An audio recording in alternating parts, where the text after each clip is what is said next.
Ever watched these legends and thought, how do they make it look so effortless? Today we're diving deep into the step-by-step journey of mastering shred guitar.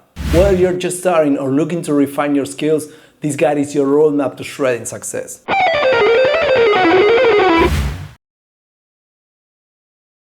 Alternate picking usually gets treated like it's strict up and down scale exercise. And yeah, that's part of it, but it doesn't have to sound mechanical. You can apply alternate picking to pentatonic or blues phrases and actually make it sound musical, like something you use in a solo, not just in a practice routine. The key at first isn't speed, it's control and feel. Start with just 2 or 3 strings at a time, like this.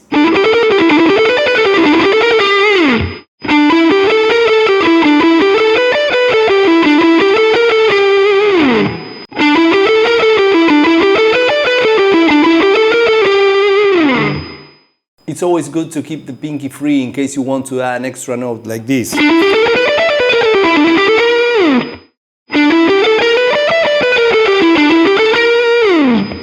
If you like this video, please give it a thumbs up. Don't forget to subscribe and hit the bell icon so you never miss an update.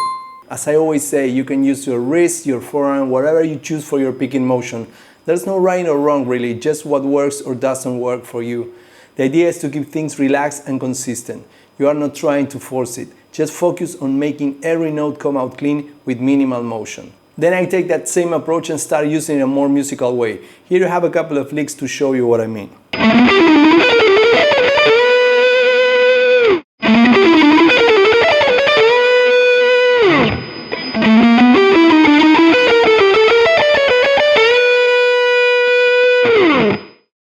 Here's another one.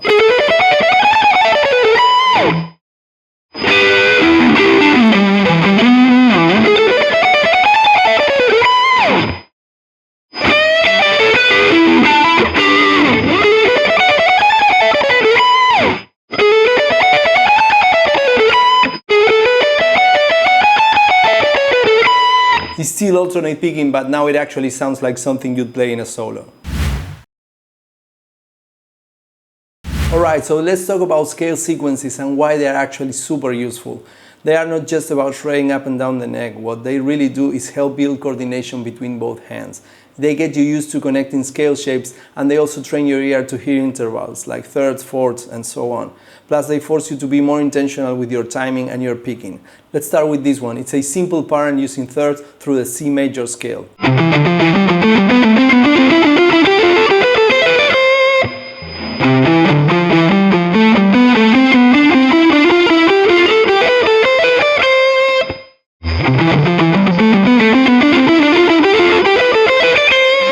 Here's another sequence in G major.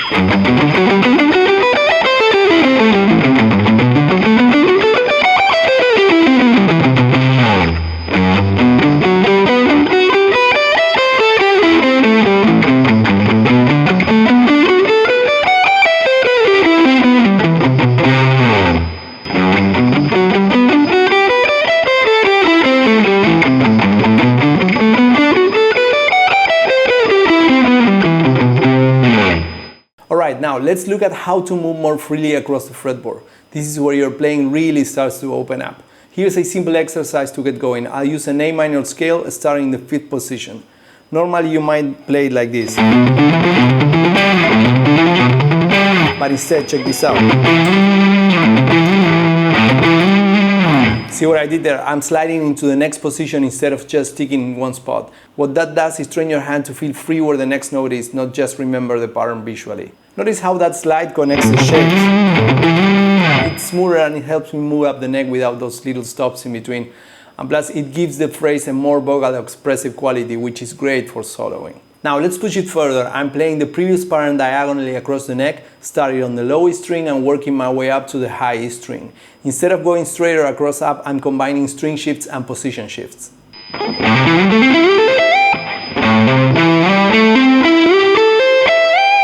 This trains me to move across the fretboard as one connected map, not isolated boxes. It also creates more interesting melodic shapes, which is key for improvisation. Now let's talk legato. This technique is all about smooth transitions. You got hammer-ons, pull-offs, and the goal is to make it sound effortless, almost like the notes are flowing into each other. Now, when I do this, I'm not just slapping my fingers dab and hoping for the best. Listen carefully. I'm aiming for even volume between the big notes and the ones I'm hammering or pulling off. If one note jumps out too much or get lost, you'll hear it right away.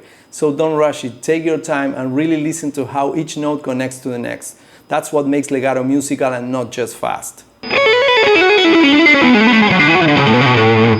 Now to the next one. Hear that little slide between the A and the G sharp? That slide gives the legato line a little bit of extra momentum. It pushes the phrase forward without sounding like you are just picking your way through it. It also helps smooth out the transition between positions. Instead of breaking the line into chunks, it connects everything into one flowing idea. It's subtle, but it adds a lot of feel. Alright, now let's get into some sweep picking.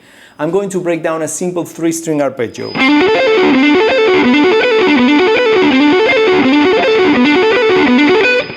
Watch my picking hand here.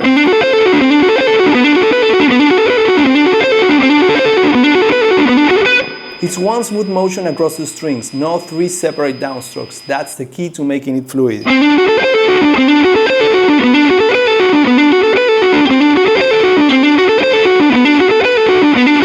Now, I'm also combining it with a bit of legato, so some of the notes are hammer or pull off instead of pick. That's super common in real playing and it gives the phrase a smoother, more connected feel.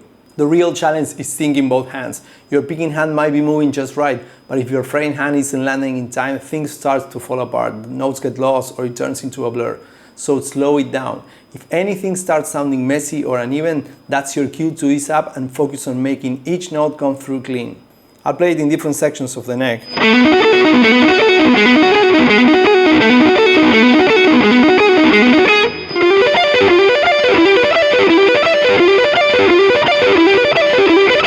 And don't let those sweep picking gnomes tell you this isn't sweep picking. You're still sweeping up and down, just on fewer strings. They think sweep picking only counts if you do this. And it's just a way of doing it. Even small arpeggio shapes use sweep picking technique.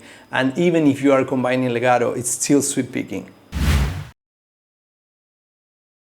Alright, let's talk about something that's easy to overlook when you're focused on technique: expression. Speed and precision are great, but they don't mean much if the notes don't feel like anything. Take the vibrato, for example. I'm just not shaking the string around. I'm trying to control how wide and how fast the vibrato is, depending on what I want the note to sound like. And with the bends, I'm aiming for a specific pitch. It's not about hitting it randomly. There's an intention behind the motion. Here's a simple lick that uses both bends and vibrato. Try it out and really listen to the notes, not just how fast they are, but how they move and feel. That's what brings your playing to life.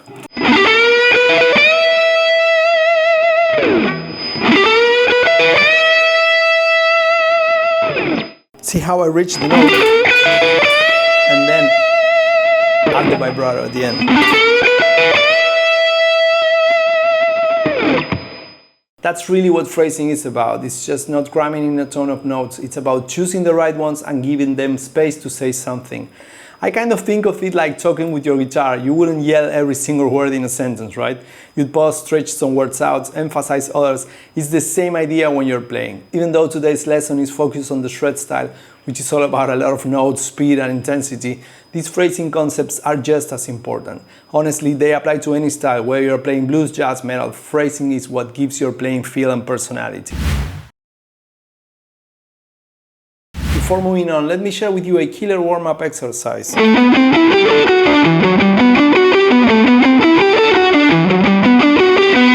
Warm-up is key before any practice session, and this exercise is great because it throws in a few unexpected position jumps and really forces all fingers to get involved. Perfect for waking up the praying hand without just running boring chromatics.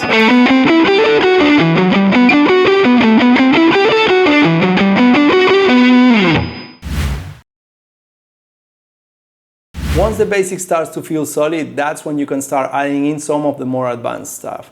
Tapping isn't just about showing off, it's really a useful tool for extending your range and bringing a different texture to your lines. Here's a cool tapping exercise.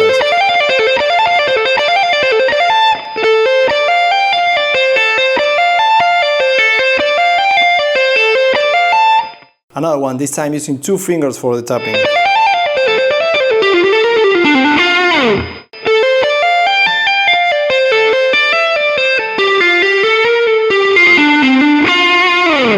And while I'm playing it, you'll notice I'm muting the other strings with my picking hand. That helps keep everything clean and avoids extra noise.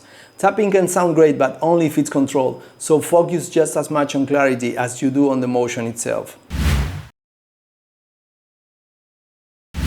And hybrid picking using pick and fingers, let me play patterns that would be a nightmare with just a pick. It works really well for combining the crisp attack of country with fast lines. Practice this slowly and aim for even tone between pick and finger. Here's a cool example using the D minor blues scale.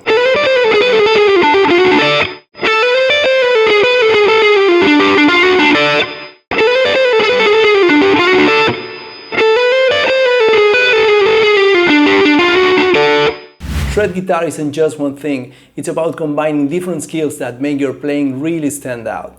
And here's a great video if you want to keep improving your playing. Thank you for watching and I'll see you next time.